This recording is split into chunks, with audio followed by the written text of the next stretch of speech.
The president of South Korea addressed the nation with a grave declaration, announcing the end of the world following the impact of a zombie-inducing asteroid on Japan, which transformed its population into bloodthirsty flesh-eaters. The apocalypse had officially begun, triggering widespread panic and chaos. Citizens were gripped with fear, unsure of what to do or where to find safety. Amidst the turmoil, however, one individual was more than prepared. He possessed a personal safe shelter located in another dimension and had been anticipating the opportunity to confront the zombie horde. That individual was the main character, Zhang Ho. Several months prior, Zhang Ho and his companions had immersed themselves in Asura, a virtual survival game notorious for its extreme difficulty. The gameplay was so intensely challenging and demanding that it drove the majority of players to abandon it entirely. Seon Ho's gaming party ultimately betrayed him by ceasing to log in, leaving him to continue alone. He persevered, playing and streaming the game solo, confronting a vast array of monstrous enemies and eventually rising to become one of the most skilled players. Growing disillusioned with this virtual existence, he eventually removed his headgear and deleted all his public streaming content. Zhang Ho shifted his focus to his professional life as a chef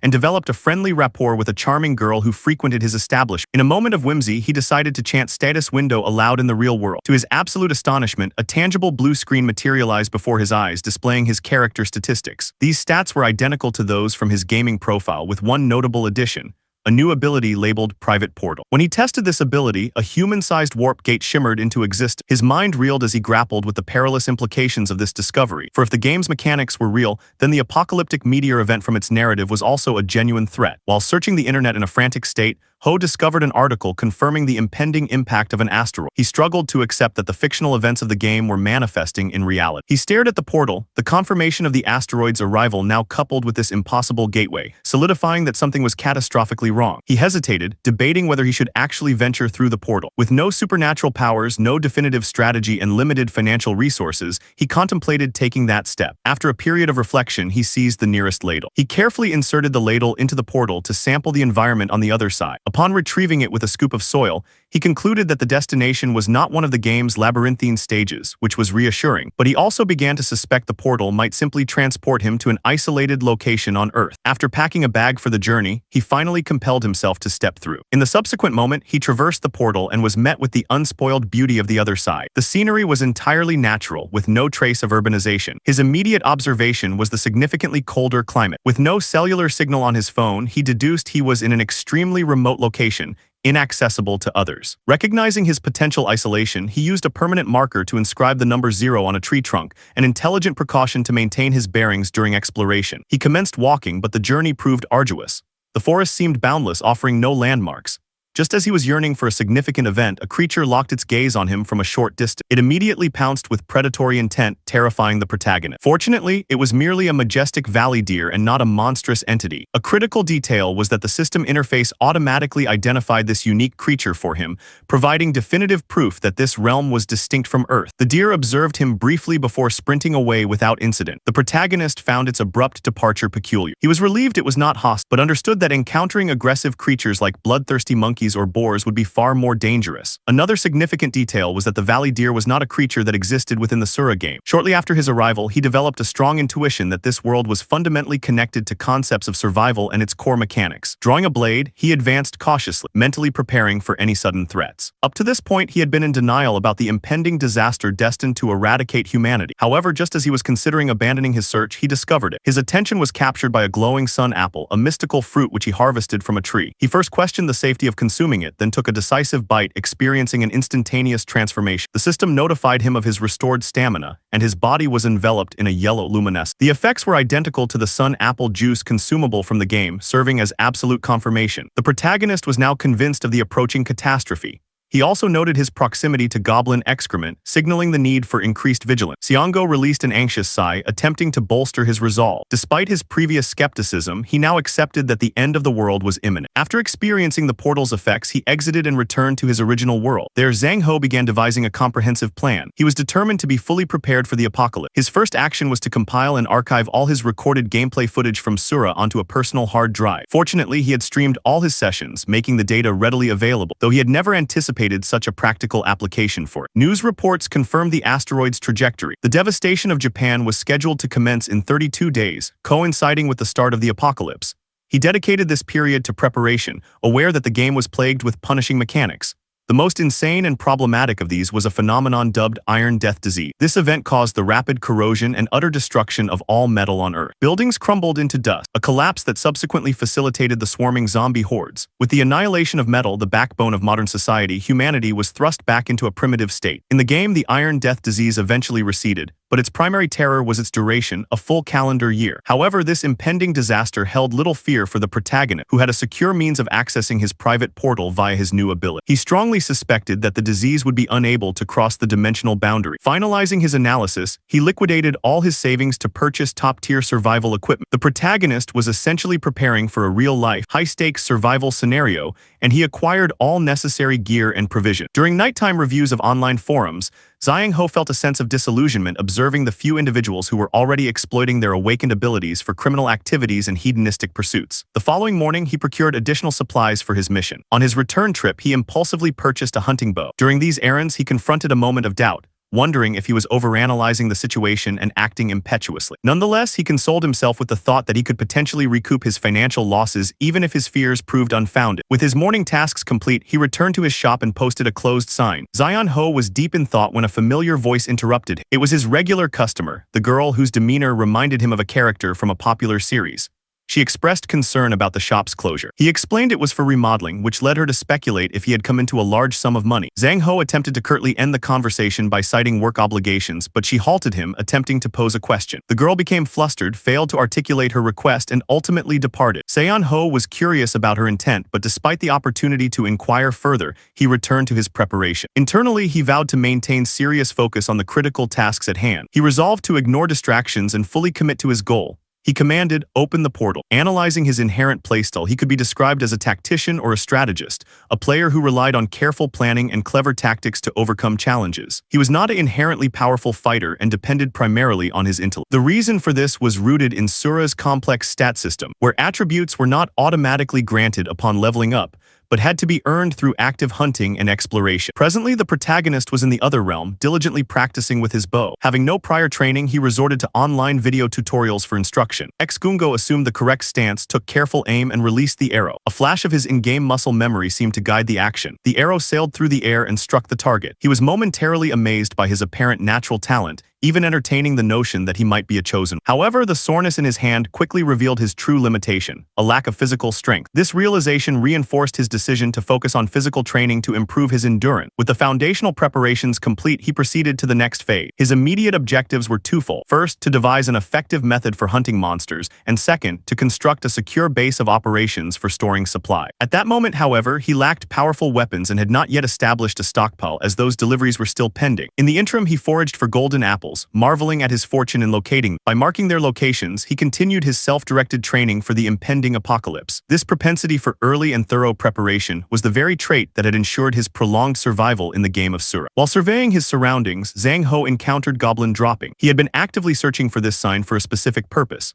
Goblins are inherently social creatures that operate in group. The presence of a single, isolated pile of waste strongly suggested a lone goblin was in the vicinity. He inspected the excrement and deduced that the goblin was likely an outcast from its tribe. Zhang Ho identified this solitary creature as his ideal first target. He was determined to hunt it down successfully. As night fell, his pursuit of the lone goblin continued. The sound of wolves in the distance indicated his proximity to a valley. Finally, he sighted the very goblin he was tracking. Seon Ho concealed himself behind a tree, confirming that the creature's appearance was identical to its in-game counterpart. Goblins are considered the lowest tier of monsters, typically armed with spears or poisonous darts, and notorious for mutilating and torturing their victim. This was the precise reason the protagonist had selected a long-range weapon for his initial hunt. From his observations, the goblin appeared elderly and was in poor physical condition. It did not seem to be carrying any weapon. Therefore, Song Ho swiftly drew his bow. He understood that maintaining composure was key to a successful kill. Upon releasing the bowstring, the arrow flew and embedded itself in the goblin's arm. Seong Ho had aimed for its head, but he was nevertheless satisfied with hitting his target.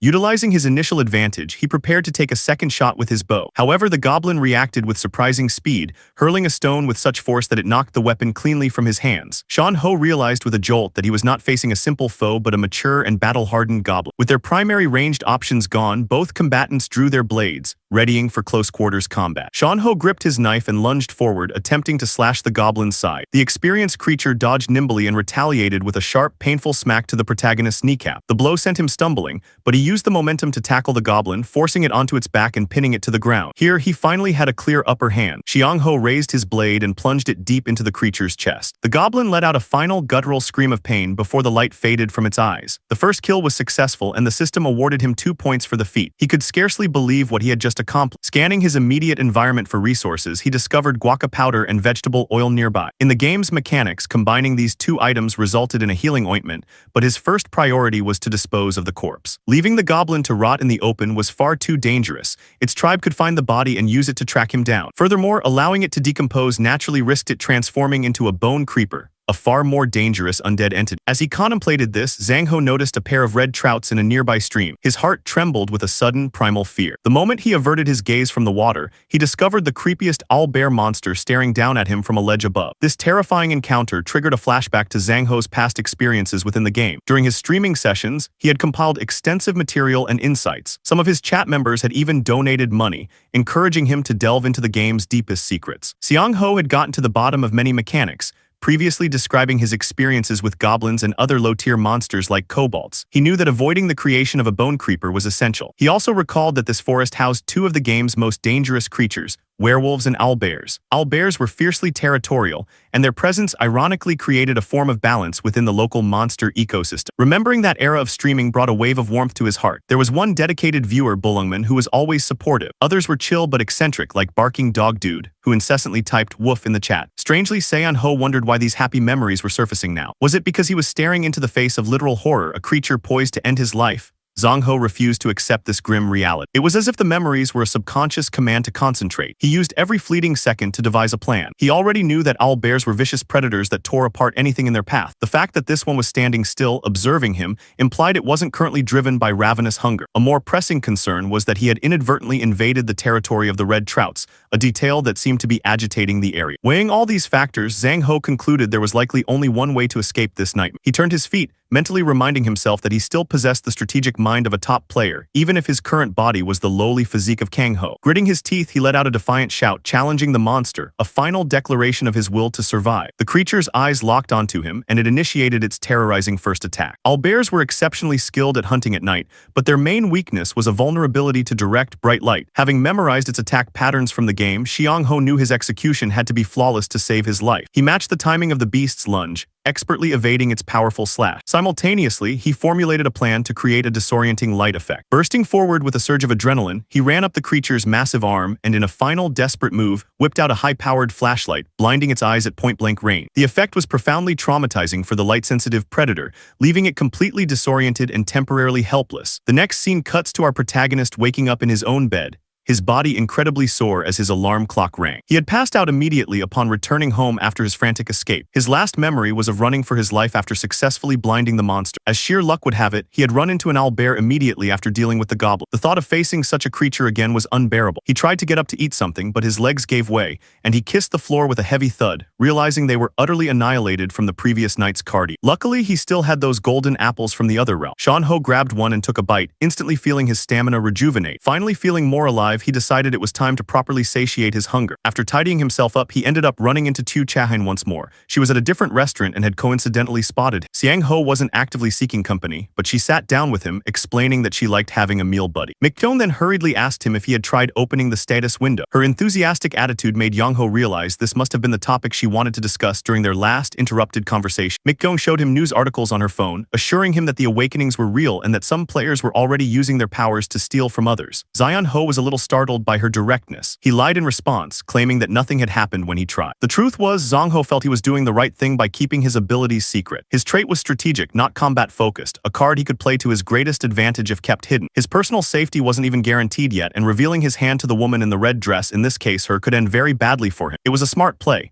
However, he was intrigued by Mikkyong's intense interest in the topic of awakening. Then came a surprise from her. She hesitated and admitted to having told a lie herself. Seong Ho, assuming her intentions were good, assured her she didn't have to explain anything immediately. He encouraged her by saying there was still time, and he headed home shortly after their conversation concluded. Finally, his delivery of packages arrived. The supplies he had ordered were here, and he no longer needed to worry about being under-equipped. He moved most of the items up to his rooftop, keeping only the most essential supplies on the second floor. During his preparation work, he selected a whole suite of items necessary for the day's mission, including gas masks, protective suits, and other specialized equipment. For his upcoming mission, our protagonist intended to find a proper location to use as a permanent hideout in the other world. Building a secure home base was necessary, which was the primary reason he had acquired an axe. Passing through the portal, Zion Ho followed his first solid lead. He accidentally discovered a goblin cave while previously tracking the old goblin. Recalling its location, he traveled back to the exact spot and confirmed its existence. It was a conveniently concealed spot, seemingly perfect for his plan. However, his first task was to verify what kind of monsters currently inhabited. Soon Ho scanned the environment and found the tiny, distinctive footprints of kobolds passing by the entrance. This was actually a discovery worth celebrating, as these creatures were not particularly troublesome. Ho had come prepared with a plan to deal with any low-level monsters, so he had nothing to worry about. A key piece of information was that kobolds are nocturnal creatures. They were currently asleep inside, so our protagonist's plan was to smoke them out. First, he gathered a large bundle of firewood by cutting branches. Afterwards, he placed the collected pile strategically at the cave's entrance. The next step was to spill gasoline all over it. Seon Ho thought he was going to clear this mission with no trouble, as all he had to do now was light the fire. But then he shockingly heard noises from within. The kobolds had been roused from their slumber and immediately locked eyes on their next potential meal. Xiang Ho merely offered them a gentle greeting before whipping his axe into action, lunging forward. In a simple, powerful swing, he slashed two of the monsters across their necks, killing them instantly. The reason they went down so easily was their lingering drowsiness. Thanks to these consecutive kills, the system awarded him with a level increase and 4 additional stat points. Next, Sean Ho tossed a lighter onto the gasoline-soaked firewood. Shortly after, thick, noxious fumes began to pour into the cave. In the Asura game, low-level monsters like kobolds had one glaring weakness: they were highly vulnerable to smoke and fume. Our boy waited outside, protected by a gas mask. While he could have tried to fight them directly, this method was far more effective for clearing the cave and minimizing risk. The slumbering kobolds still inside frantically woke up and scrambled outside to save themselves. Xiang Ho had intentionally chosen this strategy to weaken them and create confusion during their escape. The moment they stepped outside, disoriented and choking, his objective was to capitalize on their weakened state and kill them swiftly. Though he expected at least 5 to emerge, Zhang Ho was stunned that only 4 did, which was different from their usual group size of 7. Aiming at one of the fleeing kobolds, Xiang Ho slaughtered it, declaring that only 3 now remained. The remaining 3 rushed him, attempting a desperate, uncoordinated attack. But our boy was ready with his axe, swinging the weapon with practiced efficiency and taking them down one by one. Another kobold tried to blindside him, but our protagonist used a surprising tactic, a potent spray that disoriented the creature. Before it could recover, Seon Ho swiftly decapitated. With just one final opponent left, our boy stared down their leader, who was fidgeting in sheer fear. He had become the hunter and declared their end, promising to make good use of their former hideout. The bloodbath ended at last, leaving Seong Ho fatigued on the ground. His lack of stamina was his real drawback, even though the enemies themselves had been easy to beat. The system's stats, interestingly, function no differently than in the game. Even the debuff section, showing an exhaustion state that prevented stat increases after a level up, was identical. Still, leveling up would eventually unlock shop items for him, which was a positive development. The most convenient outcome was that he now had a private space of his own. But as much as our boy wanted a clean environment, he found himself deeply disappointed by the filth and mess the kobolds had left inside. With the hideout secured, a massive cleaning operation began. He had to clear out so much goblin-made refuse that he grew tired of the chore. Cleaning up after the fight felt like a pain in the ass. Seho cursed the shitty creatures for living in such squalor. Still, he had nothing to worry about anymore now that he had a new home base. Sean Ho returned to his original world every time he needed to dispose of the trash, a clear benefit,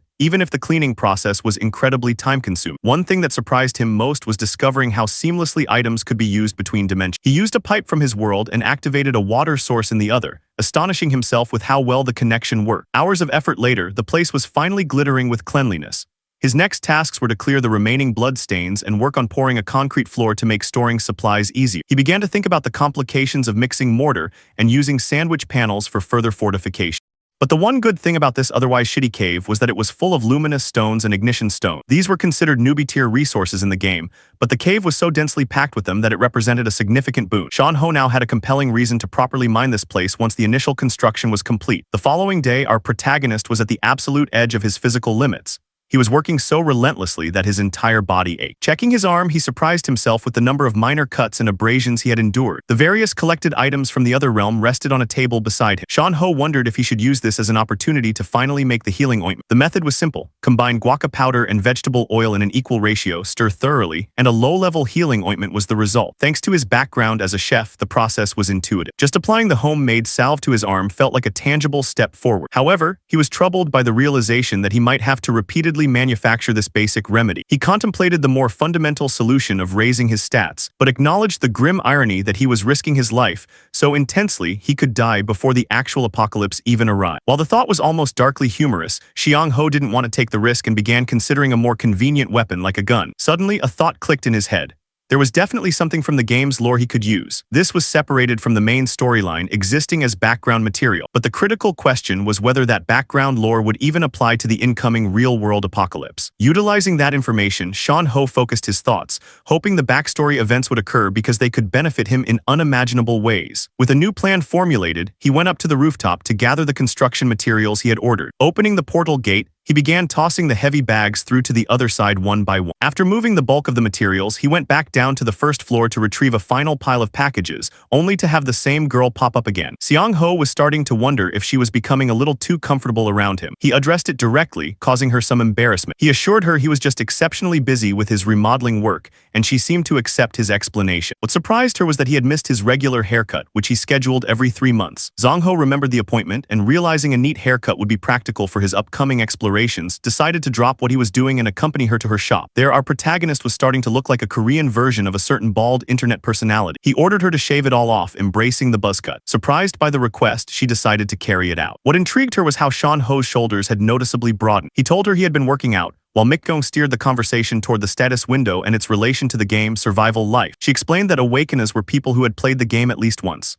All this time, Xiang Ho played dumb, agreeing with everything but curiously asking about her source for this information. Suddenly, a tattooed man entered the shop, announcing he was there with new intel. Hilariously, this guy named Enhack had once competed against Seiho in a singing competition. Our boy was instantly pissed that this clown was her supposed source of information. The blonde-haired man told her that a certain player had deleted all his streams and was hoarding information for himself. The moment became intensely awkward when Enhack announced he was actively trying to dox that player's real-life location. Xiang Ho, feigning ignorance, asked who this mystery person. Enhack name-dropped Kimbab Jojo, which was Xiang Ho's old username. This complicated things immensely as our protagonist now knew people were genuinely hunting for him. Enhack pressured the young lady to be bold and join his team. Xiang Ho found the whole situation stupid. His only reason for deleting the videos was simple disappointment. He'd never considered the personal benefits of hoarding knowledge. This punk was a know-it-all wannabe who talked a big game. He even cursed the player he was hunting for not publicly archiving his streams, completely unaware that his target was sitting right in front of him. Xiang Ho wondered if this was the general sentiment of the entire community, which made him question if he should change course and share information after all. Our protagonist personally got up to confront Enhack, scolding him for interrupting his haircut. Enhack tried to play the tough guy, but Xiang Ho glared at him with murderous intent,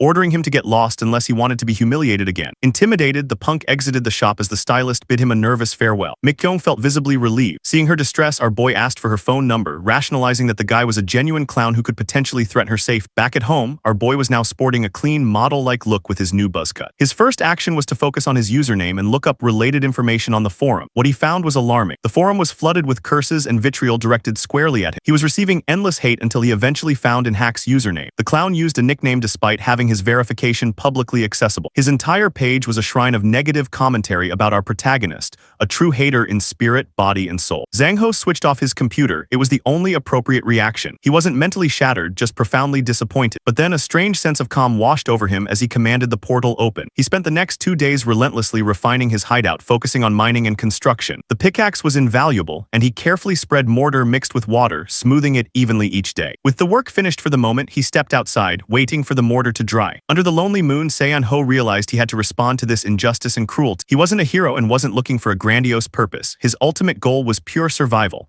That was all that mattered as long as he was winning. Having solidified his resolution, he turned around and was immediately frightened. A bone creeper was clanking directly toward him. Xiang Ho, already pissed off, had finally found a target for his pent-up frustration. A loud explosion followed, engulfing the immediate area in flames. The next time our boy woke up, he was covered in scratches and disoriented, unsure of what had just happened. Then he remembered the bone creeper. The part boggling his mind was how he had survived a point-blank explosion. The answer came to him. The moment he spotted the creature, he knew it was about to detonate. He had run for his life, but the blast wave still caught him, knocking him unconscious without killing him. However, that desperate move had cost him. Xiang Ho was full of sharp bone fragments stabbed into his right side. Mustering the little strength he had left, he called up his status window for help. The system's stats showed a decrease due to his critical condition, but thanks to the creature's destruction, he was awarded points for its defeat. A ringing headache began to dominate his senses. Expending his final ounce of energy, he commanded the portal to open. In the next scene, his first priority was treating his wounds. This involved the painful process of removing the embedded bone fragments. It was an agonizing ordeal. The homemade ointment worked its wonders, helping to stop the bleeding. After bandaging the wounds and checking his condition, Zhang Ho succumbed to exhaustion and fell unconscious.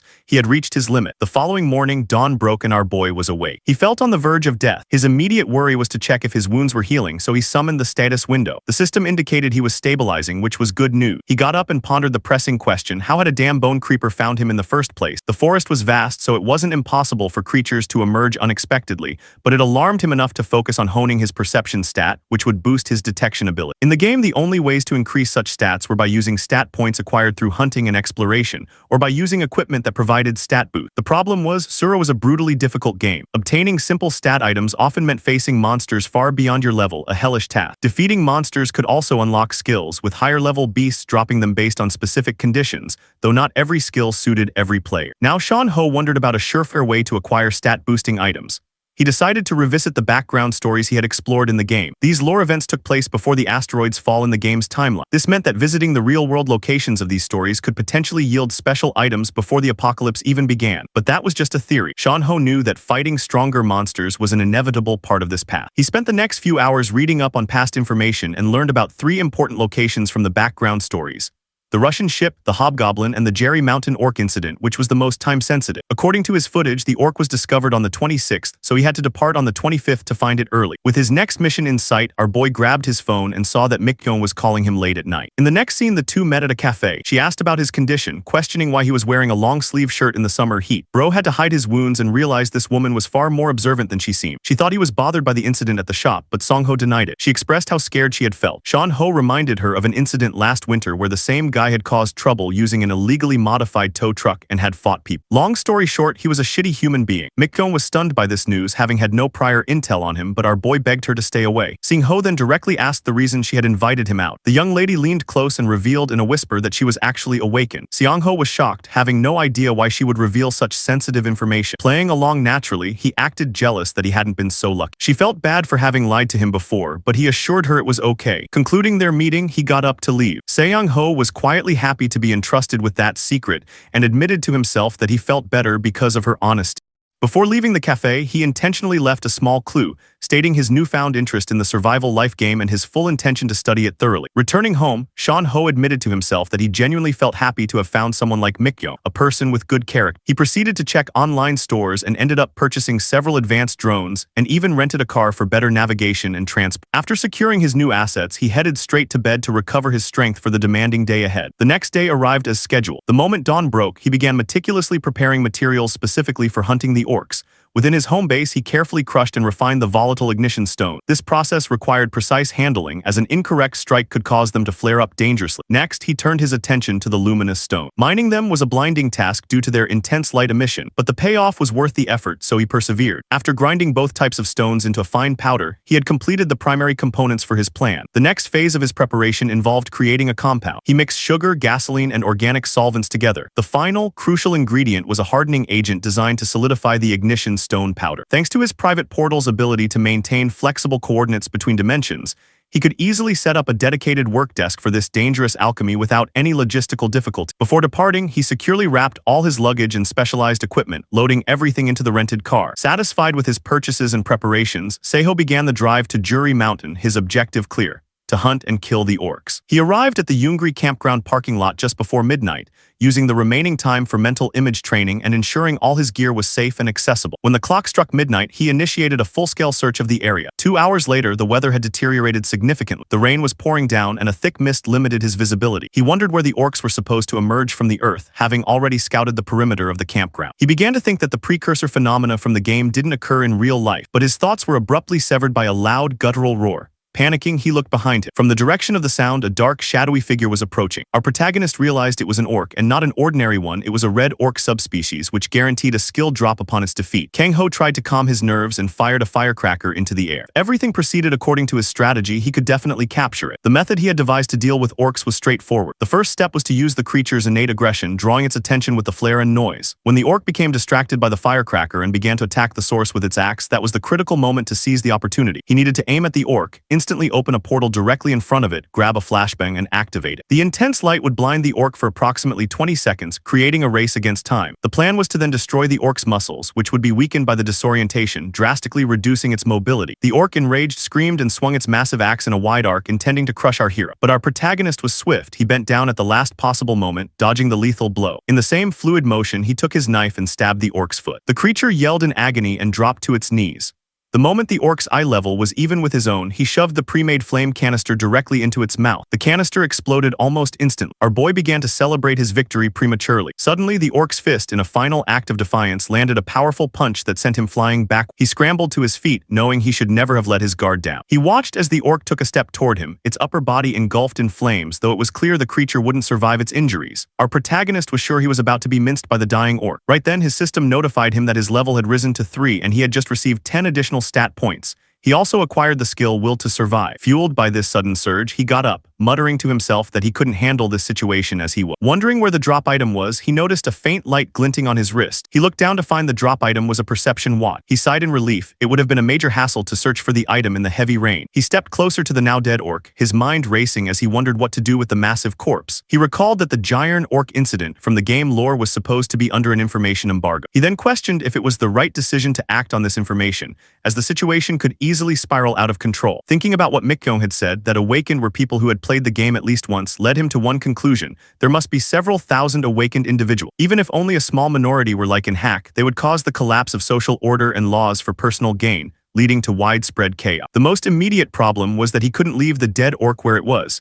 It would transform into a bone creeper by the next day and begin harming people. A chilling thought crossed his mind. Why hadn't he considered that he, as an awakened, could still potentially become a zombie if infected by the spores? He was paralyzed, unable to decide on the right course of action. Being unable to reach a clear decision, he opened the portal while contemplating the few people who would likely survive the coming collapse. It felt certain that the orc, a creature of will and strength, deserved an orderly end rather than becoming a mindless monster. Our protagonist began digging a hole in the wet ground to bury the orc he had just killed. He quickly became exhausted and wondered how he would ever manage to drag the heavy corpse into the grave. His newly acquired skill, Will to Survive, activated, triggered by his extreme exhaustion, and compelled him to complete the task with a final burst of energy. The hero finished the gruesome job as fast as he possibly could, heaving the orc into its makeshift grave and feeling thankful for the skill's intervention. After that, he opened the portal and found himself back in his moving rental car. The physical and mental aftershocks of the battle and burial took time to subside before he could return to any regular activity. The next day, he woke up questioning if the clear weather outside was legitimate. According to his original plan, he should have already established a more robust defense line. He checked his phone, wondering if all remnants of the red orc were truly gone. He decided not to start any new major projects that day.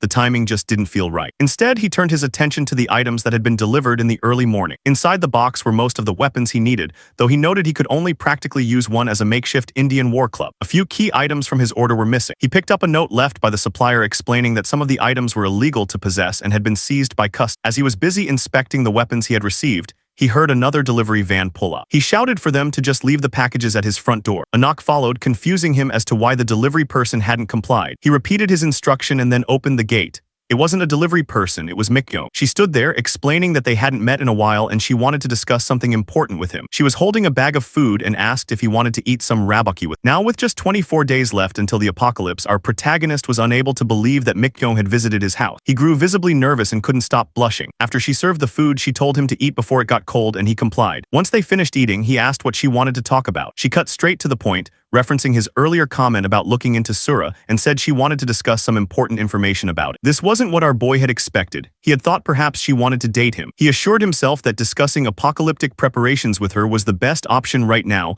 as he would need reliable company during the tough times ahead. She quickly began to help clear the trash while our protagonist prepared for a more detailed discussion. He got his computer out. In a moment of decisive trust, he revealed to her that he was also awakened, reasoning that her finding out another way would be worse. He started by explaining in detail the Iron Death Plague and how traveling in a group larger than 6 people made them an easy target for zombie hordes. He emphasized that perception was a critical skill for survival, arguably the most important among all others. The ultimate goal, he stated, was simply to survive. As he was about to explain further, she stopped. She brought up what Owen Hawk had said about Kimbab Jojo receiving a lot of backlash and questioned why he wasn't sharing his information. Our protagonist didn't have a ready answer and asked her to take a guess. Her guess was that everyone had their reasons and circumstances often justified their action. Then our boy told her that he had rejected Hawk's offer to join him, and she wondered why. He took out his phone and played a recording of Hawk and his associates talking about kidnapping a girl who was playing hard to get. Hearing this made him furious. He turned to Mikko and informed her that this was the kind of behavior that would be revealed when the apocalypse arrived, the true colors of people. Our hero guided her not to trust anyone blindly, but she startled him by suggesting that they should form a party together. Our guy clenched his fist, unable to immediately blurt out an answer. One of his personal goals was to reach level 10 and unlock the in-game shop before the tutorial phase of the apocalypse ended, which created a significant problem. In Asura, there was a system where the rank of monsters that respawned changed according to the player's level. If she came along with him, she would be facing threats far beyond her capability and would be bound to die a terrible death. He nervously laughed, wondering aloud what she would do if he became a zombie. She assured him she would be fine and demonstrated her trait, Blink, by instantly teleporting to his dining table. She flexed her skill, explaining she only had to dodge him if he ever tried to bite her. He was surprised by her powerful ability but warned her sternly not to show it to anyone else. She simply replied that she trusted him. Brightly, she suggested that they would become a great team, as long as neither of them became zombies. A while later, he stood near a line of trees, thinking about how straightforward it had been to construct basic fences. The first step involved hammering support posts firmly into the ground. He then wrapped barbed wire around them, securing it tightly. After that, he installed infrared sensors in a few key locations, and the job was done. He looked over his work, praising himself and feeling sure he should at least earn one dexterity point for the manual labor. Zhang Ho began to walk back to his hideout. Having completed the mortar work and created a preliminary defense wall, he decided to start moving the remaining supply packages. He finished moving the boxes after a short while. As he was measuring what to do next, he suddenly felt a chill and sneeze. He realized that the other world was only going to get colder, and soon he would have to take shelter there permanently, meaning he needed to start thinking about countermeasures for the harsh environment. Our hero surveyed the rough entrance to his cave sanctuary and concluded that the simple curtain he had hung would not provide adequate security. He decided a solid, proper gate was necessary. With every step he took, his mental checklist of essential tasks seemed to grow longer and more daunting. Later, he stopped by a woodworking shop to commission the gate's production and purchase other necessary supply. On his way back, he methodically checked the locations of various stores and warehouses, mentally cataloging which ones he would target for supplies during the critical 5-hour window before the Iron Death Plague began its corrosive spread. As he was engrossed in making this list, he was stopped by Hyung Jun Hyung, a gym director he hadn't seen in a long time. Hyung was a divorced man with a young daughter. Our protagonist immediately read the troubled expression on his face. Hyung, however, brushed off his own concerns and instead commented on how our boy's body was visibly getting back into shape. When our protagonist asked him what was wrong, Hyung replied as if it were obvious. He was deeply upset because the world was going to end. The protagonist was surprised that Hyung knew about the impending apocalypse. Hyung wondered if our protagonist believed it was real. He explained that he hadn't believed it himself until a friend of his suddenly began to levitate, demonstrating the superpower he had been granted as an awakened. The protagonist lied, claiming he had not awakened. The gym guy sighed sadly, admitting he hadn't awakened either. He revealed that his levitating friend was now heading to a broadcasting station, planning to monetize his new abilities. Hyung gestured for our protagonist to sit beside him, and our guy realized that soon the existence of the awakened would become public knowledge. Hyung then changed the topic to something bizarre that had happened, the Uido shootout. Seong Ho was shocked. He hadn't watched the news that morning. Hyung told him to look it up, but when our protagonist tried, he found the posts and videos were being taken down instantly. The media was now being actively controlled. Hyung explained the follow-up news, how authorities were trying to cover up the incident by labeling the shooter as a military deserter. The entire shootout area had been closed off to the public, accessible only to the army and police. Suddenly, our protagonist got up, made a quick excuse to leave, and began to run back home. A major shootout had occurred right after the orc incident. This sequence of events made him suspect the government was involved, as their reaction to suppress information was too swift and obvious. He rushed to his computer, opened a file, and clicked on a video. He was surprised to see that many people online seemed to know the exact timing of the precursor phenomenon. He had personally dealt with the orc, and the shootout had happened simultaneously. Overthinking the situation, he wondered if someone had leaked information to the government early on, initiating action starting with the first precursor phenomenon. Perhaps the government hadn't taken a public offensive stance because they lacked individuals with powerful offensive traits. He wasn't sure who the leak was, but he felt certain there was someone influential behind the government pulling the strings. Sean Ho wondered who that person could be. His research led him to 3 veteran players from the game's history. After a lot of deliberation, he eliminated the game's creators from his suspect list. His reasoning was that if the creators were the villains orchestrating this real-world game and were backed by the government, they would never have allowed him to kill the orc unimpeded. He sketched out the faces of the 3 biggest suspects. He wondered if survivor number 1 was among them. If his theory was correct, he wouldn't need to share information with the government himself. He leaned back in his chair, wondering if survivor number 1 was someone he actually knew. He missed his veteran friends from the game and decided to trust his instincts for now. Besides, sharing information wouldn't stop the coming catastrophe, so he resolved not to intervene yet. 2 days later, his newly constructed door was installed, and his underground pantry was fully stocked and ready. The first phase of his shelter was complete. He decided to install 2 logistic trays and drill through a wall for wiring, but found there was significantly less space than he had initially imagined. The basement waterproofing was finished, a project he had been working on bit by bit.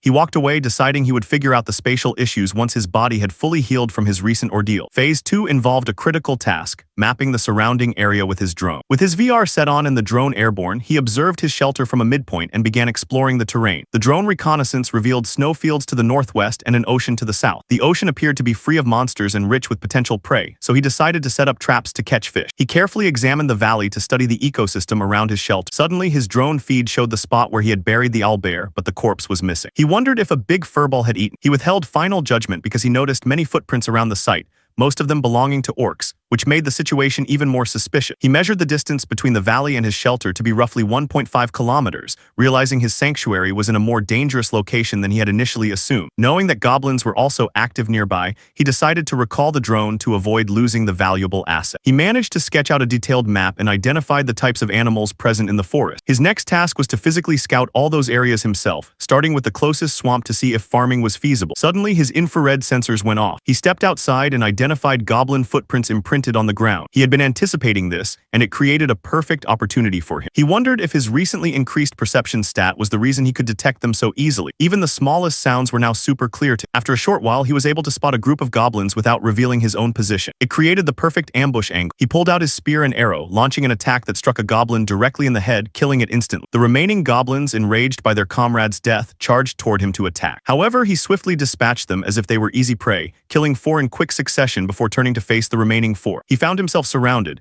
but in a calculated move, he pulled something from his pocket that instantly caused the goblins to drop to their knees paralyzed. As they knelt helpless, our protagonist took his knife and methodically chopped their heads off. He had exploited the goblins' inherent exhaustion to win a battle that even he found almost too easy. Now only 21 days remained until the apocalypse. While digging graves for the goblins, our boy felt utterly tired, but suddenly his will to survive trait triggered, flooding his body with a renewed sense of efficiency. He realized the skill wasn't completely useless after all. After finishing the burials, he turned his attention to the loot he had collected. He first gathered the guaca fruit, which provided a major boost and restored his strength. He also found a large quantity of vegetable oil in the loot, which made him suspect a harvestable source was nearby. When he looked inside the pouch of the head goblin, he was surprised to find a live toad inside. The toad was a vibrant blue color, making our boy wonder why they would carry a live specimen instead of a dead one. Suddenly, the toad began to emit a peculiar smell, and our protagonist quickly realized it was the source of the paralysis poison the goblins used. Instantly, he decided he had to raise this toad no matter what. Not only did he find the toad incredibly cute, but by extracting its poison, he could potentially build a resistance by injecting small, controlled amounts into his body. The paralysis poison would also make hunting significantly easier. He decided to name the toad Jodok and resolved to feed it well. His system promptly notified him that the toad was now registered as his property. He wondered if this was a hidden game mechanic that had carried over into reality. He began to overthink and overanalyze the implication. After this discovery, he resumed his exploration, frequently using his dimensional gate to go back and forth as he finally completed the reorganization of his supply. He immediately began searching the surroundings more thoroughly, and to his surprise, found a spring that he had missed during his drone survey. He examined the water and concluded it was ordinary and safe. He was even more surprised to discover another potential hideout near his shelter, located right behind the spring. There, he found a guaca tree and vegetable oil buds. Our protagonist harvested a substantial amount of guaca fruits and oil buds. To ensure he could find this valuable location again, he left marks on the trees along the route before heading back. At his apartment, he began caring for his new pet, Jodok. He was raising the toad in his second-floor apartment for the time being, as he couldn't leave Jodok in the otherworldly hideout where it might die. Beyond pet care, there were more pressing tasks. The most time-consuming was making the healing ointment. He had accidentally produced far too much. He couldn't give the excess to Mikyon because she was a fellow awakener and might ask too many questions, so he decided to give it to Hyung. At Hyung's gym, our protagonist drank a protein drink and then presented the ointment to his friend, who was curious about what it was. Our guy explained that he had bought too much and that it was supposedly good for treating wounds. Hayoung jokingly asked if he was getting into multi-level marketing, which our hero denied. Still, Hayoung was grateful for the ointment and for the Sura-related information our protagonist had sent him. Our boy, in turn, thanked Hayoung for informing him about the shooting incident. Xiang-ho then observed that the gym was unusually quiet. Hayoung explained that everyone had gone off to make their own plans after the broadcasting guy had spread the information he knew. Now they were planning to make the gym itself their base. Our hero warned him that a large group of people would be a magnet for danger, but Hayoung, loyal to a fault, refused to abandon his members. When Hayoung asked about Zhang Ho's own plans, our protagonist brushed the question off. Suddenly they heard a scream from outside that sounded familiar. He looked down from the building and saw Mikkyong on the ground. Both he and Hayoung rushed to her, demanding to know what had happened. She explained that she had been attacked but hadn't been able to see her assailant. Hayoung instantly ran outside to check the area, despite our protagonist's attempts to stop him from rushing into a potential ambush. Meanwhile, our boy stayed with Mikkyong as she elaborated, saying everything had gone dark in front of her eyes and she couldn't process what had happened. Hearing this, a chill ran down our hero's spine as he realized the attackers were already making their move. He urged her to use her blink ability instantly whenever something like that happened again. He assured her he would send her a self-defense kit soon and stressed that she needed to be extremely careful from now on. Only 20 days were left until the apocalypse. Our protagonist recalled a famous meme from the game's past. If 5 people gather, one of them is bound to be useless. He knew that trolls existed everywhere in the world, and Sura was no exception. The game had patches to deal with player interference,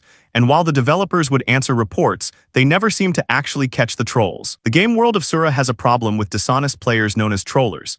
These individuals will join a team and pretend to be a normal helpful member. Once the group trusts them, they lead everyone into a zone filled with powerful monsters. This results in the entire team being killed. They often target new players with acts of kindness.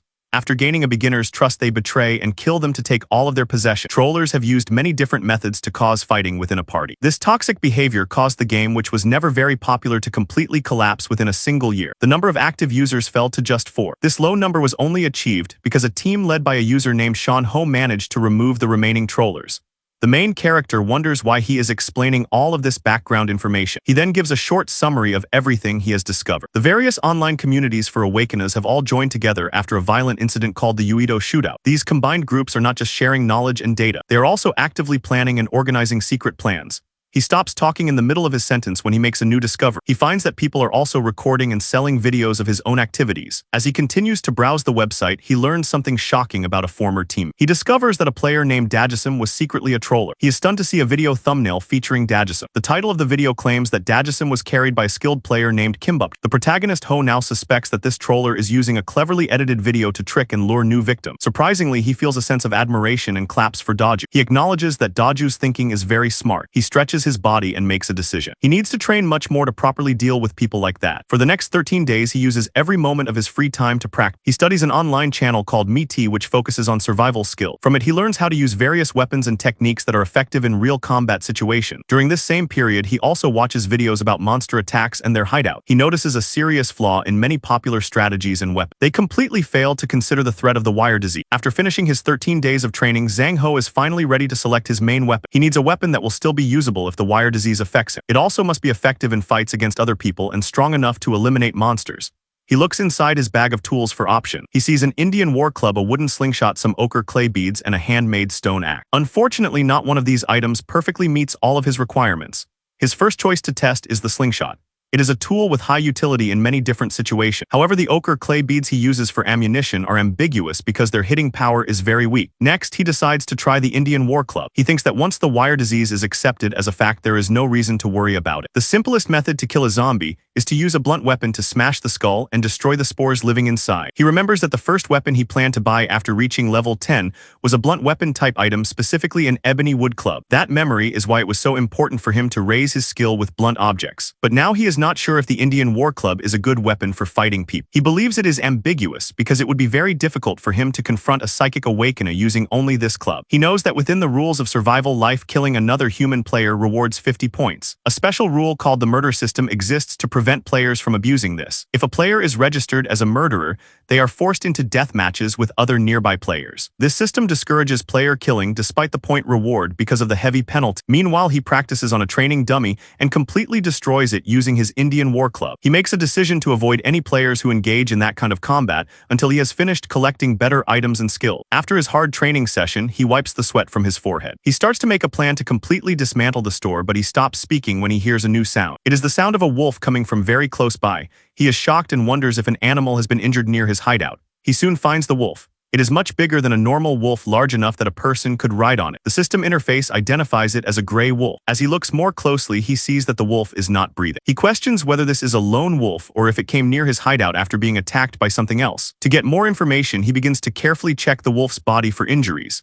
Without any warning, a young wolf cub hits him hard on his back. Seong-ho understands the situation. The dead wolf is the mother of this little cub.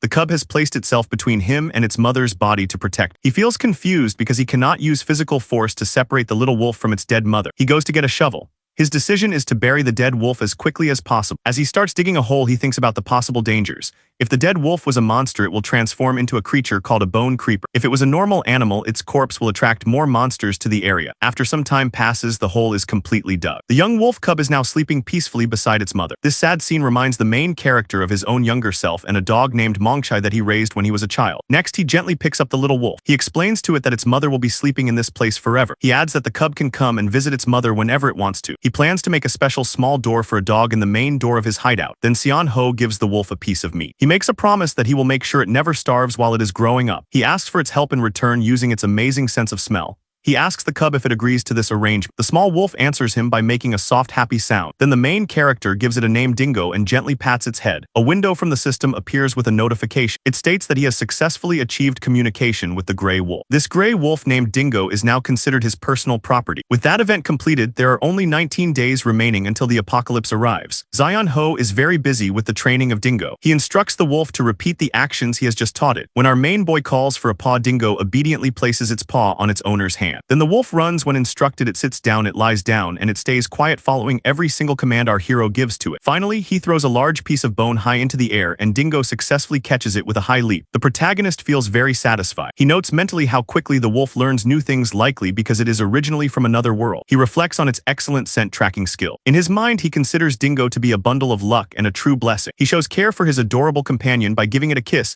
and starts to say something else, but his phone rings. As Seon-ho picks up the phone, he sees a new message from his friend Hyun. The message suggests that he should search the word levitation on the web. Later, our hero finds an online article about a person who is being called the first superhuman. This person claims that zombies and monsters will soon appear and bring great disaster. That article has now reached the #1 rank. In the comments section below the article, people are mostly skeptical. They believe the television channel that broadcast this did it only to get better ratings. He notes that there are many people who know nothing about the coming eras of change, but the awakeners in the comments section are clearly very alarmed. He finds it amusing how some people get upset when very little information is shared, and others get angry when the information they already know becomes widespread knowledge. Next, our protagonist wonders how the government will react to all of this. He is aware of people holding public rallies about the shock of recent events and the emergence of superpowers, but he snaps himself out of that line of thought. He decides firmly not to get involved with such matters, though he implies that the government will eventually be forced to act once the second major omen, the Hobgoblin event, occurs. Shang-ho decides he will not waste a single moment. He tells Dingo that starting today they will begin their exploration of other worlds. Deep down, our boy knows that thorough preparation is the only real solution,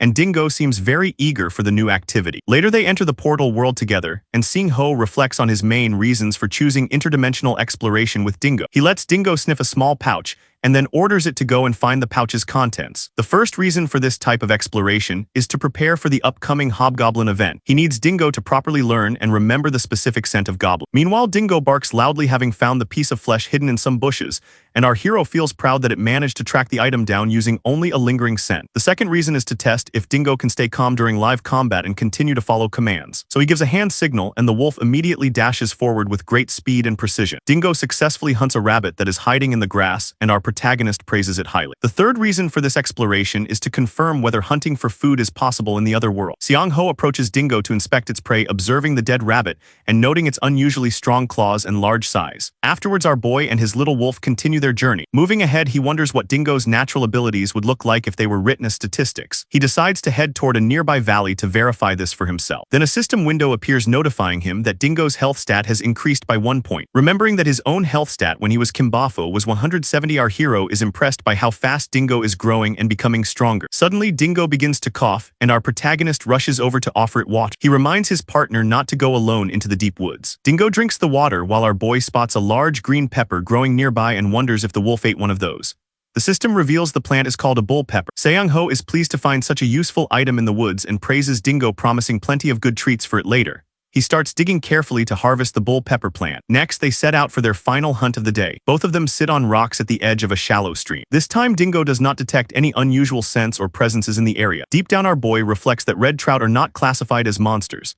They do not give any points or special items when caught. However, he believes it is essential for young Dingo to gain general experience, which is valuable by itself. After a successful session of hunting red trout, our protagonist decides to finish his preparations for Phase 2 and then return home. The following day, his entire restaurant building is demolished. The manager of the demolishing company tells our hero to contact them within 3 days if there are any issues with the repairs. He thanks the manager sincerely for starting work so early in the morning. Taking a deep breath, he feels a bit sad to see the place where he worked completely destroyed, but he knows it was a necessary action. As he steps inside the ruined structure, Se-ho assumes that after the apocalypse begins, people who do not turn into zombies will likely loot all the stores. He admits honestly that he would do the same thing in their position, so he feels he has no right to complain. As he starts cleaning up the debris, his friend Hung appears behind him, observing the empty room. Hyung mentions that he has also done a similar thing, leaving only the bare minimum of equipment behind. When our boy wonders aloud why Hyung is there, Hung snaps his fingers against Xiang-ho's forehead. He is angry because our hero left the previous day without saying a single word. Now Hyung says he came just to check if Shang-ho was even alive. Meanwhile, Dingo watches Hyung's every move with cold, untrusting eyes.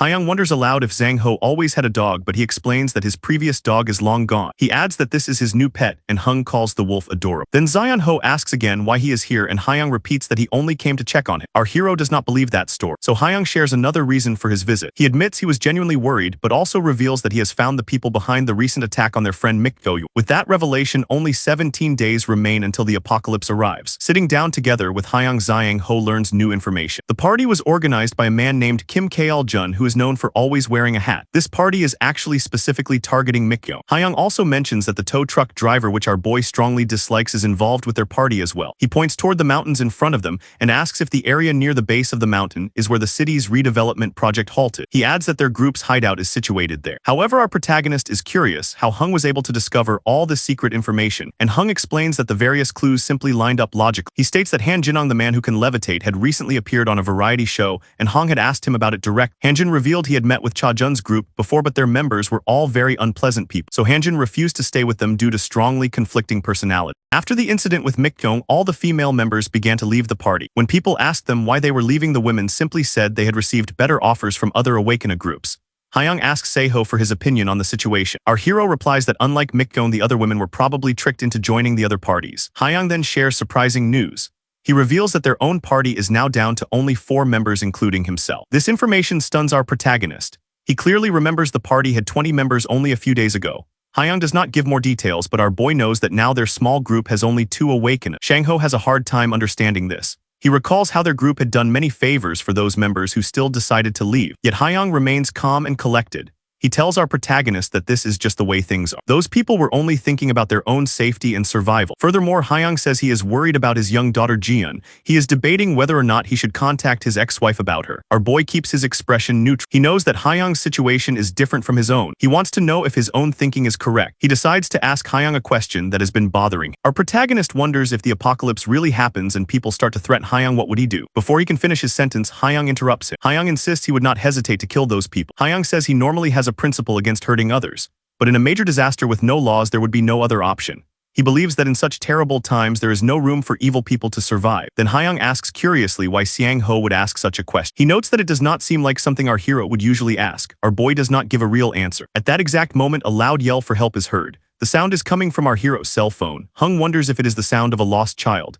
but Sing-ho checks his map and quickly asks Hyung to look after Dingo for a short time. In another location, Mikong is surrounded by bad guys. It appears she has sent a distress signal. The enforcer known as the tow truck driver Anan and a man called Hawkmock Mikyoyuang. They ask her why she is causing such a scene and demand that she come down from where she is standing. In response, Mikyoyuang stands at the very edge of a rooftop. She shouts back that she already refused their offer, but they kept chasing her. She demands to know why they are doing this to her. Anan urges her to reconsider their proposal, but Kim Zeol and Ma Jong step forward. They insist on handling the situation their own way. They point out that since they are in a redevelopment area, no one will come to help Mikyoyuang. Kimchi tells her not to waste her energy. He reminds her that they all have special traits. Then he begins a loud countdown. Meanwhile, our boy is preparing his weapons while hiding in a nearby alley. When Kimchi reaches the count of 2, our hero uses his slingshot to hit Kim Call. On the count of 3, Kim Chaeol is struck by a projectile. All the group members are confused. They try to figure out who is attacking. Suddenly, our protagonist appears wearing a helmet. He steps forward and strikes one of the members. He debates for a second whether or not to reveal his identity. Using his Indian war club, Sing Ho hits one man hard. He then immediately attacks another member. This person emits a strange black energy. Our hero suspects this man has a vision-blocking trait. But Zan Ho is still able to strike him successfully. Now our hero is breathing heavily from the effort. When he looks at Mikkyong, she shouts a warning for him to watch out. He turns around and sees Kim Shiel running toward him with a baseball bat. The bat hits our hero and damages his helmet. Zion Ho is shocked by the powerful force behind the attack. At the same time, Kimchi realizes who our protagonist, but our boy is deep in thought. He recognizes that Kimchi's offensive trait is extremely powerful even in its early stages. Kimchi makes a vow of revenge against our protagonist. His group members stand up to back him up. They are determined to use their full strength even though they are not awakened. Anan charges at our hero with electricity sparking around him. He mocks our protagonist as he gets closer. Xiang Ho is unsure what to do. His opponent is showing off all his skill. He wonders if he should use his dimensional gate to escape. Just as Anan is about to strike, Dingo appears out of nowhere. The wolf bites Anan's arm hard. Then Hyung steps out from an alley. He asks the group if this violent behavior is really appropriate in broad daylight. He suggests the group should leave now if they do not want more trouble. He states that he is calling the police. All the group members decide it is best to retreat for the moment. Hung comments that they look weak but still act so arrogantly. Next, Mikkyong comes down from the rooftop. She immediately runs to our hero and grabs his head, checking if he is all right. She notes that his helmet is badly cracked. Hyung offers our boy a piggyback ride home. Seeing how worried they both are, Xiang Ho's thoughts flash back to his old comrades from the online game. When Mikkyong suggests a visit to the hospital, our protagonist turns his face away. He insists he is perfectly fine. He then asks Hyung if they can bring Mikkyong into their party officially. Hyung says it is not a problem as long as Mikkyong has no objection. She happily agrees to join. Our hero leaves quickly, saying he has some things he needs to do. Hyung and Mikkyong are left behind wondering why he is acting so strangely. After returning home, our hero concentrates on controlling his emotion. He begins planning for the second stage of his preparation. His abrupt departure was unavoidable. Seeing Hyung and Mikkyong together made him feel like he could trust them with the secret of his abilities. But the decision to leave had already been made. To make the most of his dimensional gate, our boy must level up quickly. He needs to focus on gaining new skills and farming for items. The phrase "crush them with item power" echoes in his mind more strongly after his fight with the mountain gang. He realizes that if he prepares for the apocalypse as he planned, there will be a 3-level gap or more. This means monsters that respawn near him will be stronger. It will also make it harder for him to team up with his 2 companions. He keeps working until he finishes installing a wood-burning stove in his hideout. He knows this will help him sleep well during cold nights. Dingo also enjoys the stove. The wolf sleeps soundly right next to it. Now our protagonist has just a few more things to install when they arrive. After that, his initial hideout setup will be nearly complete. Determined to finish, he decides to pull an all-nighter. With that effort, there are now 16 days left until the apocalypse arrives. A news anchor provides an update on the asteroid observed earlier. According to the report, the HSA has announced that an asteroid named Yun Jambi has entered the midpoint of the solar system. The HSA is closely monitoring its trajectory. The report states the meteorite was split into pieces by Jupiter's gravity. In response, the head of the Meteorite Observation Department, Thomas Chandler, informs the public that the 2 fragments named Yunjambi Alpha and Yunjambi Beta have no chance of approaching Earth. However, Seong Ho remembers a crucial fact. On day 5, just 5 days before the apocalypse, Yunjambi Beta was the first fragment to fall. It landed near a Russian ship in the ocean. The resulting massive tsunami swept the ship ashore at Gamcheon port. This event was how the zombies first appeared in Korea. The news anchor continues reporting on the Uido shooting incident. President Jang Wake has not left his residence for an entire week. This has prompted opposition party leaders to issue a joint statement. They agree to hold a hearing about the president's absence. Some people are now saying this situation is connected to the rumors about awakeners and the impending disaster. Listening to all this, our boy admits to himself that it really is the end of the world. He thinks it is a good thing that the media is finally showing interest in these matters. He concludes that it will now be more difficult for awakeners to commit crimes openly. Next, he decides to check the online community's reaction on his laptop. As our protagonist scrolls through the comment section, he sees that people have shared very strong opinions about the situation. By pure chance, he spots a comment from a user named My Dream. He wonders if this person has been active on the site all along. My Dream was a player known for being very friendly to beginners. Seon Ho's group had played with him a few times in the past.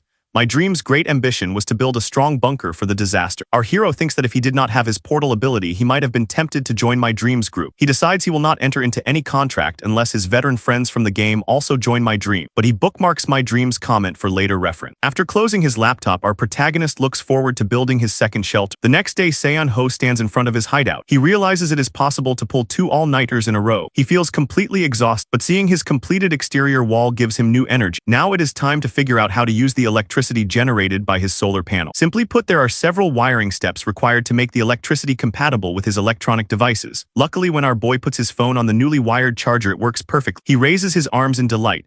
He announces to himself that he has now built the foundation for survival in this world. For the first time in a long while, he feels a rush of dopamine from his success. The day before, he had also collected luminous stones and ignition stone. After some further digging, he found a mineral harder and sharper than obsidian called emeris. Although it is currently useless for his immediate needs, he still considers it better than having nothing. He decides he will install LED lights later. But before sleeping, he needs to organize all the food supplies in the basement. Suddenly, a loud and angry noise from Dingo grabs his full attention. Rushing outside, Seong-ho finds Dingo facing off against several maimed wolves. He recognizes these creatures as a type of monster from the game Asura. He wonders why these creatures, which usually live in high-altitude areas, are here near his hideout. Observing Dingo's intense anger, our hero suspects these might be the very wolves that killed Dingo's mother. He tries to calm Dingo down, but deep down he knows he cannot defeat all the wolves with his current strength. If he turns to fetch a better weapon, he risks exposing his back to an attack. Such an attack could be fatal. Therefore, our protagonist decides to focus on making the alpha wolf leave. He knows the rest of the pack will likely follow their leader. He observes the wolves' super cautious behavior. He notices they only move when the alpha acts first. Next, he considers whether the wolves can coordinate a group attack. He also notes that these wolves are extremely sensitive to strange scent. Fortunately, Seong-ho has a can of pepper spray with him. If he can spray it directly on the alpha, he will be able to drive it away from his shelter. Sweat trickles down his face as he considers the great risk. He could be attacked before he can act. He wonders if there is a way to distract the alpha and then strike with the spray. Suddenly, a plan comes to his mind. He believes it is logically possible. Determined to defend the hideout he built with his own hands, our boy braces himself for action. He instantly throws a knife at the alpha wolf, but the animal dodges the attack. The alpha then leaps directly at our hero. But when it gets very close, Seong-ho suddenly opens his dimensional portal. Seizing this chance, he sprays the animal directly in the face. The alpha loses its composure completely. Then our protagonist drives his knife deep into the wolf's eye. With their leader badly injured, the rest of the wolf pack retreats into the forest. Our hero sits down on the ground. He has narrowly escaped death. Dingo comes over to care for him. Zhang-ho pats Dingo's head in appreciation for its help. He promises Dingo that he will fully avenge its mother in the future. With that dangerous event over, only 15 days remain until the apocalypse arrives. After finishing the work in the basement, Zhang-ho went to the hardware store and the pharmacy. His goal was to complete his minimal defense supplies. He had now gone 68 hours without sleep. Dealing with the wolf attack had made him even more tired. Still, EXO thought he might have been lucky in that fight. If those wolves had been werewolves, he would have been destroyed immediately. He even thought he had become careless. He only worried about the monsters closest to him. He did not consider different variables that could happen randomly. Forced into a difficult position, Seong-ho thought about expanding his land. He considered building a proper shelter. His surveys using a drone pointed him in the same direction. Yoonjun greeted our boy from a distance. Seon-ho was still deep in thought. He believed he could secure more space for farming and for storing supplies with his new plan. Once he finished establishing a second line of defense, he would aim to get Bluetooth beacons for a better signal range. His friend kept calling his name. This snapped Ho back to reality. His friend asked him what he was doing there. Keeping it simple, Seong-ho replied he was there to buy a bunch of stuff. Jim Bro thought he had come to buy weapons. This was a strange assumption because they were standing in front of a hardware store. Hyung-jun revealed he was not the one interested. Rather, a very attractive woman was interested. She was one of the members of their team. After buying his things, Seong-ho learned his buddy had run into this girl. He was trying to stop her from buying weapons at the store. But this girl was very stubborn about her decision. Zion-ho thought it was better to give her the short summary he had written. But even after showing it to her, the girl still did not believe it at all. She stared at our boy with a cold, icy glare. This freaked him out so much he called her out on it. Suddenly, the girl spoke. She remembered that this guy was actually the owner of the Teabaki restaurant. Our boy confirmed that he was. She was really stunned by his appearance and his change in personality.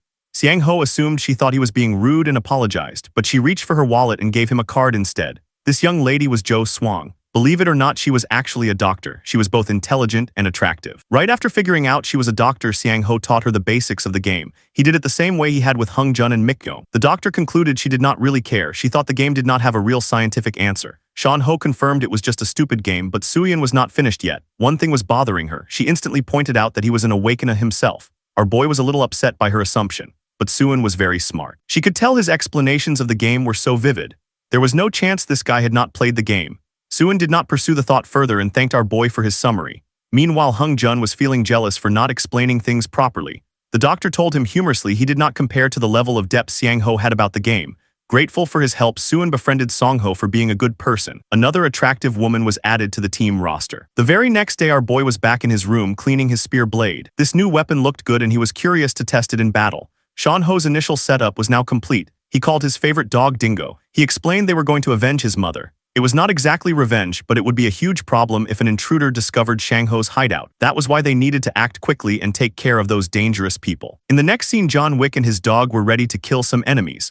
On this mission, Dingo had an important role to play. Currently, they were looking at a pack of wolves. Strangely, there were only 4 of them in sight. The really interesting part was the lack of an alpha wolf among them.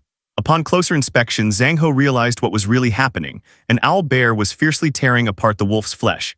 It had slaughtered a few of them together. Xiang Ho thought this guy was pretty convenient for cleaning up a bunch of them. The thing about the wolf pack was that the moment it lost its alpha, the pack crumbled without a leader. Their senses were scattered and they became very confused. This led to a lack of coordination. This was the perfect moment for our boy to take each of them down one by one, speaking of which one wolf rushed towards him. But Shan Ho casually deployed his web trap and caught it with ease. The same ferocious wolf was reduced to a puppy wailing in fear of being devoured. But these cheap tricks would not work on our boy, who instantly killed it with his spear. Now I kind of feel bad for the wolf, but we have to secure the mission. With one wolf down, 3 points are gained. The remaining 3 wolves are drawn to Sing Ho's presence as he runs off. All 3 of them become hyper-aggressive and start chasing after him. 2 scatter from the side while 1 lunges from up top to secure the kill. But not to worry, Bug Spray to the rescue. Seiho downs 1, but he is still being attacked by 2 others from each direction. First, he strikes to his right, plunging the spear deep inside the wolf's belly. The other one tries to use this opportunity for a surprise attack from behind. Except Dingo comes to our boy's rescue with a powerful tackle. With another wolf killed, he gets 3 more points. Sing Ho menacingly declares he just needs to stab each of them until they are dead. Bro is not in danger. He is the danger. With a bunch of wolves defeated, our boy reaches level 5. He gains additional effects for his special trait. Curious, he inspects his gate's properties. The new feature is that his gate is now invisible to everyone else. Then there is a projection effect allowing him to hear sounds from any projected location. To test it out, Xiang Ho casts the gate immediately. This time he can actually see through his house without having to travel to the other side. The transparency works too, so no one is going to be able to detect his ability anymore. Besides, Shan Ho was worried he might have accidentally crossed into a dungeon without knowing the threat level through his gate. But thanks to this projection effect, the risk is eliminated. The fact that this effect appeared at level 5 also implies more effects wait for him as he reaches higher levels. He never even assumed these unimportant levels could hold rewards for him. But still, he has a lot on his plate that he has to do, starting with burying the corpses of his victims, the wolf pack. 2 days after the defeat of the wolves, our boy marked down and did a bunch of things. Firstly, he went to the other world and conducted another survey with his drone. Setting the radius around 1 kilometer, he was able to find a bunch of different but harmless animals. Even now, there was no sighting of a goblin or even a kobold. No monsters at all. Next, Xiang Ho aimed to obtain information about the goblin nest 30 kilometers away. That kind of nest was supposedly large enough to have a bunch of hobgoblins too. This meant defeating them would be really difficult. Now that he had gained real confidence about their safety, Go felt it was just the right time to start expanding. Bro became Chainsaw Man alongside his version of Pachetta.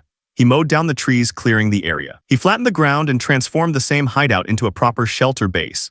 Dingo was the MVP. He helped create a large circle acting as a boundary. Shan Ho played it extra safe. He even set up 2 whole layers of barbed wire fencing alongside a moat. Now he just needed to dig it 2 meters deeper for a combined effect with the wire.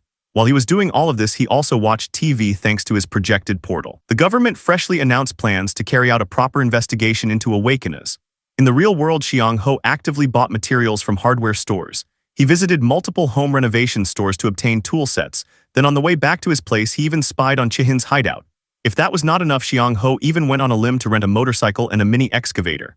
He could eventually use them with added training. The little blue toad continued to be an excellent support for him.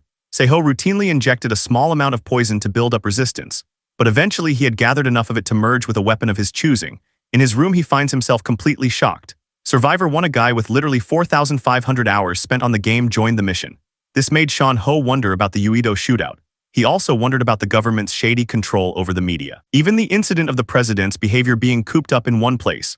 All 3 of these events may look like coincidences on the surface, but our boy knows it is much deeper than that. His initial theory has always been the same. He thought Survive 1 is collaborating with the president and his safety, but that is only because he thought this guy would know about the background story taking place. Survivor 1 is supposed to be an item collector, so this guy definitely would have asked for a huge shelter from the president in exchange for information. He also picked his target of collaboration carefully. He chose the president to gain the highest leverage and authority. The situation is complicated. Zion Ho wonders if this is all just a huge bluff. But then again, my dream does not fit. His contemplation is starting to cause a headache. But Sion Ho has reached an answer. If both Survivor 1 and My Dream are collaborating, then our boy intends to change his personal strategy as well. In the next scene, we watch Mr. Four Eyes creating a new score and VR ID. He wonders if he is going to get a response back because it could lead to a postponement of his plans. My Dream actually responds really fast. Some of these gamers are allergic to a job or social life, I guess. Even bro thinks this guy is unemployed. But he really wants to check if this guy is legit or not via the VR chat. The chat is initiated with my dream joining the White Room. Classroom of the Elite fans will get this reference. Both players confront each other. My dream is particularly annoyed with this guy's unknown alias. Even when he agreed to come here, this guy is out here wearing a stupid duck face. The offended duck apologizes and does not care. My dream takes it as a sign he is dealing with a veteran who wants to hide his identity. But Duckface keeps him in the dark. My dream tests him with 3 important questions. Only then will he acknowledge this stupid duck. The first question is regarding the maximum jump height of a werewolf. Our boy fires back immediately with 3 meters. He even knows about an owl bear's weakness, which is basic. Light is the answer. Finally, the evolution stages of zombies alongside their forms. Duckface responds that instead of having infection abilities, these zombies consume actual nutrients for their functioning. Accumulating the nutrients allows them to evolve into ghouls. Interestingly, some even become enhanced zombies before that stage. My dream then pitches a 4th question despite claiming he was going to ask only 3. Our boy refuses to tell him the exact number of precursor events in the story. With this, the player laughs, admitting that Duckface really is a veteran. Our boy is pretty annoyed and demands this guy to contact Survivor 1 and make him join the call. However, that cannot happen right now. My dream does not even give a reason for which our duck-faced protagonist calls straight up nonsense. Changing topics, this guy tips his fedora and hints that something is about to happen very soon. Our boy is starting to think this guy might actually be crazy at this point. It is almost as if he is saying filler lines to stall for something. Suddenly, a chill runs down his spine the moment he realizes what is going on. My dream exits the chat, while our boy realizes this dude was actually doxing him the entire time. Right then and there, a man enters the cafe with 2 security guards ordering them to lock the doors. The receptionist emphasizes they are supposed to make a payment over the counter for their allotted time. But this guy straight up grabs her arm. He emphasizes they are here to find someone instead of playing games. The one part that bothers Yongho is that my dream is supposed to be playing it chill and undercover. But strangely, he is going on the offensive. By the way, this guy's ability is similar to Louch from Code GS, being able to control the receptionists. Mind anyway, our boy is in a pickle. He has got to make a run for it, because if he is caught, the same will happen to him. So he heads over to the restroom and pops open his dimensional gate ability. Meanwhile, the guy searching for him is going around spamming his mental ability on everyone for Sean Ho's identity. So far, they have checked every area except one, leading him to the restroom. The guy is supremely confident our boy is hiding here. Opening each stall, he wonders if this dude is a stealth type assassin. You know, it is going to be really funny if this dude whacks open the door and finds a random guy taking a dump. Anyway, my dream is pretty confident dealing with stealth-type monsters. He splashes a bucket of water to scan the environment, sensing any uneven edges. He is also flailing his hands, hoping to find Zhang Ho. The thing about our boy is he did summon his gate, but luckily he laid it flat against the wall. Actually, this guy is currently standing face to face with the same portal. He just cannot see it after his inspection. My dream confesses his assumption of our boy being a stealth user was wrong. That leads him to a second conclusion. Seon Ho must be a movement specialist. Budget Nami orders his group to scan the whole area, reminding his men there is going to be a big reward for his capture. Observing the situation from his portal, Xiang Ho confesses that despite being rich in reality and humble in the game, he did not want to come to this state of things. He actually thanks my dream in his head for making everything clear. All this time, Song Ho had been conflicted, but now he is damn near certain of what he has to do. Revealing himself, he intends to fight directly and will no longer hold himself back from responding to violence with violence. His opponent is large. He questions where Zion Ho is hiding in secrecy. He is operating under the assumption this guy is movement-based. But even then, a veteran with tons of hours accumulated will not be that easy to track. Hilariously, our boy pops up from behind like a ghost and says hi. My dream notices him in the mirror as Ho lunges right in with a spear strike. The poisonous spear slashes his leg, and within seconds he is influenced by its effects. This guy was trying to aura farm all this time, and one slip-up resulted in his doom. Without confirming his identity, our boy slams his face into the wall, reminding him he is not supposed to turn back. He then mocks the guy for the pain of the poison currently coursing through his veins. Every time he tries to talk, Shangho reminds his sorry ass to shut up. Next, he clutches his blade, stating how the apocalypse and tutorial has not even begun. Yet the same goes for the murder system, saying so. Xiang Ho slashes the guy's gun wrapped around his belt. Adopting a serious and terrifying tone, Xiang Ho brutally declares he will not even get penalized if he kills him. Right now, his blade hovers around the guy's neck, but he stays quiet like a good boy. Xiang Ho is impressed. This dude knows how to shut up for once. His body flops despite being conscious.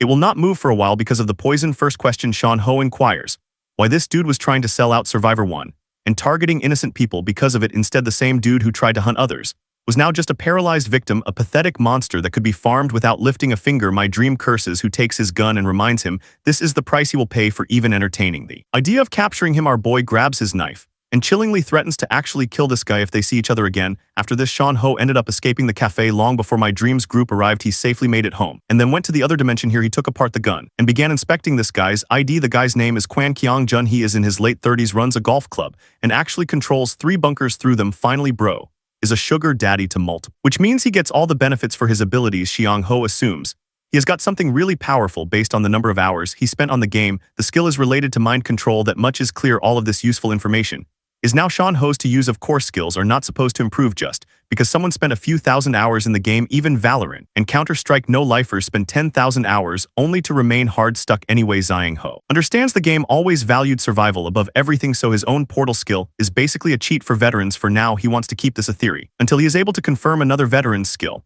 Next, Sean Ho tests the gun. Contemplating the apocalypse was soon to come, he is certain about one thing with absolute conviction and makes his way through the forest following Dingo's lead. Here, the dog barks at an interesting area. Dead bodies of police officers alongside a bunch of goblins are just lying around. Keeping his composure, our boy checks the status of the bodies. Turns out one of the officers is actually alive. Though he does not have any fatal wounds on him, he has been hit with a paralysis poison effect. But the more worrying part is his missing weapon, even though it is also possible he never had one in the first place. In any case, he puts both bodies together and tells them to rest here for 30 minutes for the effects to subside. Then he turns his head around to inspect the corpses of the goblins. From first glance, he spots a bunch of bullet holes, which confirms the police officers actually did have a gun. The big question is, why is the gun missing? Only after thinking about it for a while, Sean Ho reaches a revelation, suspecting this is the work of a gold goblin. But that excites him because he really wants to hunt it down for himself. With the new plan set, our boy proceeds to dial emergency service through his phone. He also left a note with the precise location, even instructions to bury the goblin corpses. Xian Ho understands monsters are already a thing in the eyes of the public, so playing the safe and stealth game is pointless right now. He is in a fight against time, and he is hoping this tiny murder machine over here can help him out.